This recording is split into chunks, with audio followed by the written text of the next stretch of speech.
नमस्ते दोस्तों, कैसे हो आप सब। यहाँ पर हम इस वीडियो के दौरान बात करने वाले हैं TWRP recovery and orange fox recovery के बारे में। यहाँ पर कुछ इंटरेस्टिंग टिप्स मैं आपके साथ शेयर करने वाला हूँ कस्टम रिकवरी के रिलेटेड। तो वीडियो को अंत तक देखना, वीडियो को लाइक कर देना, वीडियो को शेयर कर देना, चैनल को सब्सक्राइब करके घंटी वाला आइकन को दबा के ऑल सेलेक्ट कर दीजिएगा। इंस्टाग्राम में फॉलो कर सकते हो। सबसे पहले बात कर लेते हैं, देख सकते हो यहाँ पर हमारे पास है Redmi Note 7 and Redmi Note 10 Pro device. And यहाँ पर हम कस्टम रिकवरी को रिबूट करने के बाद जो है यहाँ पर हमें बता रहा है कि यहाँ पर पासवर्ड एंटर करने के लिए, तो यहाँ पर अगर आप ऑरेंज फॉक्स रिकवरी और TWRP रिकवरी को इंस्टॉल करते हो तो आपको डेफिनेटली इस तरह से यहाँ पर जो पासवर्ड एंटर करने के लिए बोलेगा। एंड यहाँ पर आपने जो है अलग से कस्टम रिकवरी के ऊपर जो है पासवर्ड को सेट नहीं किया है, बट फिर भी यहाँ पर जो है कस्टम रिकवरी को ओपन करने के लिए बेसिकली आपको जो है यहाँ पर फोन का जो पासवर्ड है जो आप यूज़ करते हो, जो पिन है उसी आपको यहाँ पर जो है यहाँ पर एंटर करना होगा। तो जल्दी से यहाँ पर जो है ये जो पासवर्ड है इसे एंटर करते हैं। बेसिकली अगर आपके डिवाइस के ऊपर इंक्रिप्शन का सपोर्ट है तो यहाँ पर कुछ इस तरह से आपको यहाँ पर जो सिंपली आपके फोन के ऊपर जो पासवर्ड है उसे यहाँ पर एंटर करने के बाद यहाँ पर टिक करने के बाद आप जो सिंपली इंटरनल स्टोरेज को एक्सेस कर सकते हो कस्टम रिकवरी के साथ और TWRP रिकवरी और ऑरेंज फॉक्स रिकवरी के साथ। सिंपली हम यहाँ से इंस्टॉल में टैप करके जो है इंटरनल स्टोरेज से रोम को हम फ्लैश कर पाएंगे। तो यहाँ पर अगर आप पासवर्ड अगर आप टाइप नहीं करोगे तो आप जो इंटरनल स्टोरेज को एक्सेस नहीं कर सकते। जैसे कि यहाँ पर हमने Redmi Note 7 डिवाइस के ऊपर जो यहाँ पर पासवर्ड को टाइप नहीं किया है, तो अगर आप पासवर्ड को नहीं टाइप करोगे तो आप जो सिंपली इंटरनल स्टोरेज को एक्सेस नहीं कर पाओगे। कुछ इस तरह से आपको देने को मिलेगा। तो यहाँ पर अगर आपके डिवाइस के ऊपर इंक्रिप्शन का सपोर्ट है, अगर आप सिंपली इंटरनल स्टोरेज को एक्सेस करना चाहते हो तो आपको सिंपली यहाँ पर जो आपके फोन के ऊपर जो पासवर्ड है और जो पिन है उसे आपके ऊपर टाइप करना होगा। उसके बाद जो है आप इंटरनल स्टोरेज को एक्सेस कर पाओगे, वरना आप जो कस्टम रिकवरी के साथ TWRP रिकवरी और ऑरेंज फॉक्स रिकवरी के साथ जो है पर इंटरनल स्टोरेज को एक्सेस नहीं कर पाओगे। कुछ इस तरह से आपको देने को मिलेगा। ना यहाँ पर बात कर लेते हैं यहाँ पर कस्टम रोम को फ्लैश करने से पहले और यहाँ पर जो है कस्टम रोम को अपडेट करने से पहले और यहाँ पर कस्टम रिकवरी को चेंज करने से पहले क्या बैकअप क्रिएट करना जरूरी है, उसके बारे में बात कर लेते हैं। तो डिफरेंटली अगर आप कोई भी कस्टम रोम को फ्लैश करते हो, कोई भी कस्टम रिकवरी को फ्लैश करते हो और इवन कस्टम रोम को अगर आप अपडेट भी करते हो तो डेफिनेटली आपको यहाँ पर जो इंटरनल स्टोरेज का बैकअप क्रिएट करना चाहिए और बैकअप लेना चाहिए।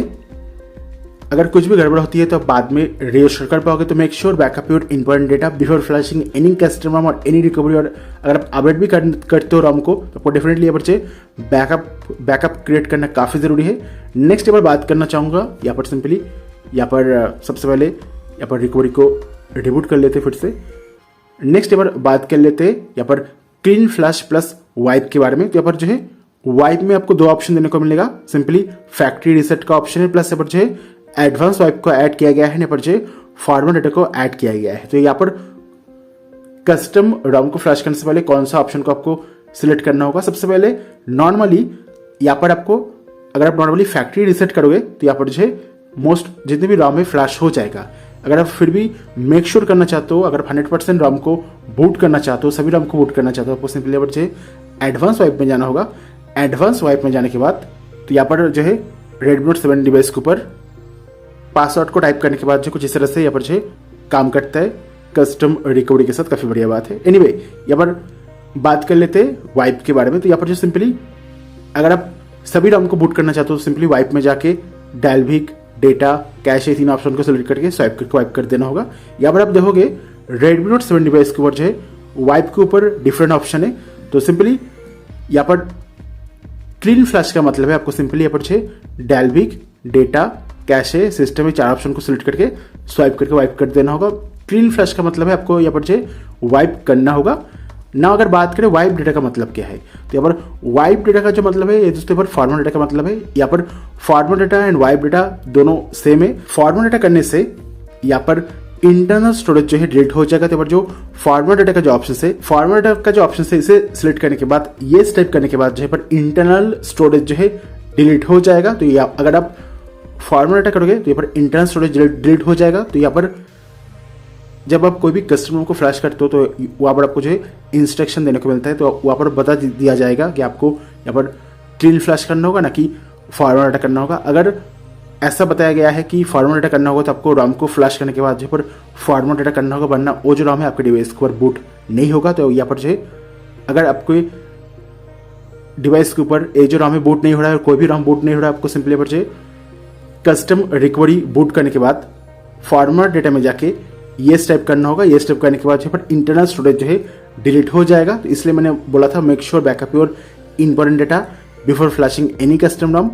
नेक्स्ट यहाँ पर बात कर लेते हैं, यहाँ पर वाइप करने के दौरान जो है यहाँ पर जो ऑप्शंस हमें यहाँ पर ऐड किया गया है, जैसे कि यहाँ पर जो है वाइप करने के दौरान यहाँ पर सिस्टम का ऑप्शन है, वेंडर का जो ऑप्शन है ऐड किया गया है कि यहाँ पर सिस्टम प्लस वेंडर का जो ऑप्शन है इसे वाइप करना जरूरी है। तो एक्चुअली अगर आप चाहो तो वेंडर प्लस सिस्टम का जो ऑप्शन है अगर वाइप नहीं भी करोगे फिर भी उसको रॉम जो है पर बूट हो जाएगा। स्पेशली यहाँ पर जो वेंडर का जो ऑप्शन है इसे बूट नहीं करना है। तो यहाँ पर सिंपली अगर आप चाहो तो डाल्विक डेटा कैशे ये तीन ऑप्शन को सिलेक्ट करके भी, तो यहाँ पर डाल्विक डेटा कैशे तीन ऑप्शन को सिलेक्ट करके अगर आप स्वाइप करोगे फिर भी तो यहाँ पर जो है वाइप हो जाएगा। बट अगर आप चाहो तो यहाँ पर सिस्टम को भी वाइप कर सकते हो, बट नॉर्मली यहाँ पर सिस्टम एंड वेंडर को वाइप करने की जरूरत नहीं है। अगर आप नॉर्मली डाल्विक डेटा कैशे तीन ऑप्शन को सिलेक्ट करते हो तो यहाँ पर काम कर जाएगा। सिमिलरली यहाँ पर रेडमी नोट 10 Pro डिवाइस के ऊपर जो डाल्विक डेटा कैशे तीन ऑप्शन को सिलेक्ट करके अगर आप स्वाइप करोगे तो यहाँ पर रॉम जो है बूट हो जाएगा। आपको सिस्टम प्लस वेंडर का जो ऑप्शन है उसे वाइप करने की जरूरत नहीं है। नेक्स्ट यहाँ पर बात कर लेते हैं इरॉड 7 के बारे में। यहाँ पर इरॉड 7 क्या है, तो आप कोई भी कस्टम रॉम को फ्लैश करते हो तो कस्टम रॉम को फ्लैश करने के बाद जो यहाँ पर आपको फ्लैश करने के दौरान आपको इरॉड 7 करके एक मैसेज देने को मिलता है रॉम को फ्लैश करने के दौरान। तो यहाँ पर अगर आपके डिवाइस के ऊपर इरॉड 7 का इशू देखने को मिल रहा है तो आप किस तरह से उसे फिक्स कर सकते हो उसके बारे में बात कर लेते हैं। तो इसके बारे में हमने ऑलरेडी वीडियो अपलोड किया था, आप सिंपली उस वीडियो को चेकआउट करके देख सकते हो। तो बेसिकली आप क्या करना होगा, अगर आपके डिवाइस के ऊपर कोई भी कस्टम रॉम को फ्लैश करने के दौरान इरॉड 7 का जो है अगर इशू देखने को मिल रहा है, आपको सिंपली यहाँ पर जो है गूगल में सर्च करना होगा, वो आपको डेफिनेटली जो है जो प्रॉब्लम का जो सोल्यूशन है देने को मिल जाएगा। तो इरॉड 7 का जो प्रॉब्लम है बहुत ही कॉमन प्रॉब्लम है, आप जो जरूर से गूगल में सर्च करो, आपको यहाँ पर जो देने को मिल जाएगा, जो सोल्यूशन है देने को मिलेगा। नाउ और एक कॉमन प्रॉब्लम की अगर बात करें तो कुछ टाइम कोई भी रॉम को फ्लैश करने के बाद और कुछ टाइम यहाँ पर फॉर्मेट डेटा का जो ऑप्शन से काम नहीं करते, तो अगर आप सिंपली कस्टम रिकवरी हो जाए, मतलब यहाँ पर TWRP रिकवरी और ऑरेंज फॉक्स रिकवरी के साथ अगर आप फॉर्मेट डेटा करने की कोशिश करते हो तो आपको जो है एरर देने को मिलता है। तो आप किस तरह से जो है फॉर्मेट डेटा कर सकते हो अगर आपको एरर देने को मिल रहा है। तो यहाँ पर अगर आपके डिवाइस के ऊपर वाइप करने के दौरान और फॉर्मेट डेटा करने के दौरान अगर आपको एरर देने को मिल रहा है और प्रॉब्लम देने को मिल रहा है, आप सिंपली यहाँ पर फास्ट बूट मोड के साथ भी वाइप कर सकते हो। तो किस तरह से फास्ट बूट मेथड के साथ वाइप करते हैं तो इसके बारे में आप सिंपली गूगल में सर्च करो, आपको देने को मिलेगा। नेक्स्ट बार बात कर लेते हैं आप किस तरह से कस्टम रिकवरी को इंस्टॉल कर सकते हो। तो कस्टम रिकवरी को इंस्टॉल करने के लिए आपको यहाँ पर जो है दो मेथड देने को मिलते हैं। सबसे पहले आपके डिवाइस के ऊपर ऑलरेडी कोई कस्टम रिकवरी इंस्टॉल है, वहां से आप जो चाहो तो नया वाला जो कस्टम रिकवरी है उसे आप इंस्टॉल कर सकते हो। जैसे कि मेरे पास जो रेडमी नोट 10 Pro डिवाइस है इसमें ऑलरेडी हमने TWRP रिकवरी का जो बिल्ड है इसे इंस्टॉल किया है। तो सिंपली अगर हम चाहते हैं रेडमी नोट 10 Pro डिवाइस के ऊपर ऑरेंज फॉक्स रिकवरी को इंस्टॉल करने के लिए, तो यहाँ पर सिंपली इंस्टॉल में जाना होगा। इंस्टॉल में जाने के बाद हमको ऑलरेडी जो ऑरेंज फॉक्स रिकवरी का जो फाइल है उसे डाउनलोड करके रखना होगा, उसके बाद सिलेक्ट करके स्वाइप करके फ्लैश कर देना होगा। तो यहाँ पर अगर आपके डिवाइस के ऊपर ऑलरेडी कस्टम रिकवरी इंस्टॉल है तो आप सिंपली जो है यहाँ पर इंस्टॉल में जाके नया वाला जो रिकवरी है उसे आप इंस्टॉल कर सकते हो, कोई भी इशू नहीं है। बट अगर आप पहली दफा कस्टम रिकवरी को इंस्टॉल करना चाहते हो तो आपको सिंपली क्या करना होगा, आपको फास्ट बूट मेथड के साथ, कंप्यूटर के साथ और पीसी के साथ जो है यहाँ पर आपके डिवाइस के ऊपर कस्टम रिकवरी को इंस्टॉल करना होगा। तो यहाँ पर पहली दफा इंस्टॉल करने के लिए आपको यहाँ पर जो पीसी की जरूरत होगी, फास्ट बूट मेथड के साथ और फास्ट बूट कमांड के साथ जो पर कस्टम रिकवरी को इंस्टॉल करना होगा। उसके बाद आप सिंपली यहाँ पर कोई भी रिकवरी हो, ऑरेंज फॉक्स रिकवरी और TWRP रिकवरी के साथ जो है नया वाला रिकवरी को इंस्टॉल कर सकते हो, कोई भी दिक्कत वाली बात नहीं है।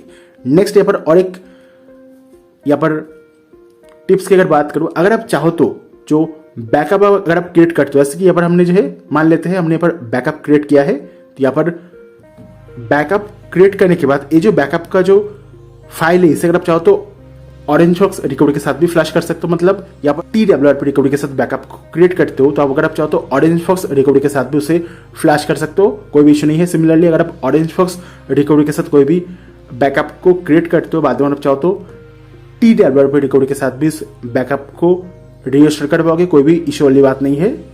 नेक्स्ट अगर बात कर लेते हैं फिर OT अपडेट के बारे में, तो यहाँ पर पहले क्या होता था, ऑरेंज फॉक्स रिकवरी हो जाए और TWRP रिकवरी के साथ जो है अगर आप कस्टम रिकवरी को इंस्टॉल करते थे तो यहाँ पर जो है यहाँ पर OT अपडेट जो है आप इंस्टॉल नहीं कर पाते थे, बट अभी फिलहाल क्या हो रहा है, तो यहाँ पर TWRP रिकवरी हो जाए और जो है ऑरेंज फॉक्स रिकवरी के साथ अगर आप चाहो तो जो OT अपडेट है उसे इंस्टॉल कर सकते हो। बेसिकली जो MIUI का जो OT अपडेट है आप डायरेक्टली इंस्टॉल कर सकते हो।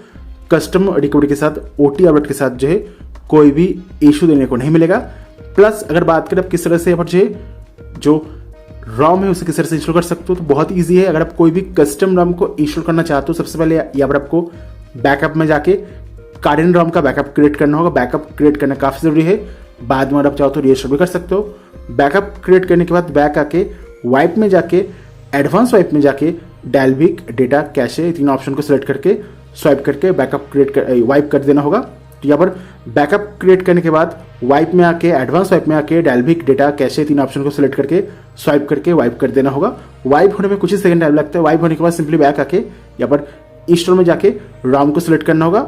ROM को सिलेक्ट करने के बाद जो पर स्वाइप करके फ्लैश कर देना होगा। ROM फ्लैश होने में लगभग 5 मिनट के आसपास टाइम लगेगा। ROM फ्लैश होने के बाद सिंपली बैक आके यहाँ पर रिबूट टू सिस्टम का जो ऑप्शन है इसमें टैप करना होगा।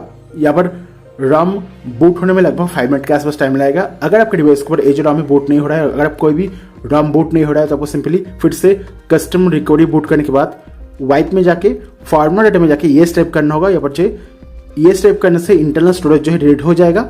यहाँ पर फॉर्मेट डेटा करने के बाद जो है आपके डिवाइस के ऊपर 100% सभी जो ROM है बूट हो जाएगा फॉर श्योर।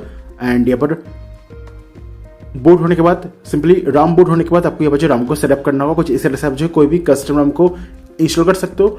सिमिलरली अगर आप चाहो तो कस्टम ROM से MIUI ROM को आपको सिमिलर मेथड के साथ जो है इंस्टॉल कर सकते हो। कोई भी इश्यू देने को नहीं मिलेगा फॉर श्योर। एनीवे, अगर आपको ये वीडियो पसंद आया है तो वीडियो को लाइक कर देना एंड वीडियो को शेयर कर देना। चैनल को सब्सक्राइब करके घंटी वाला आइकन को दबा के ऑल सेलेक्ट कर दीजिएगा। इंस्टाग्राम में फॉलो कर सकते हो। And Redmi Note 7 and Redmi Note 10 Pro का जो प्लेलिस्ट है वहाँ पर जाके अलग अलग कस्टम ROM का जो वीडियो है उसे भी आप चेकआउट करके देख सकते हो। Thank you for watching this video. Have a nice day. Bye bye.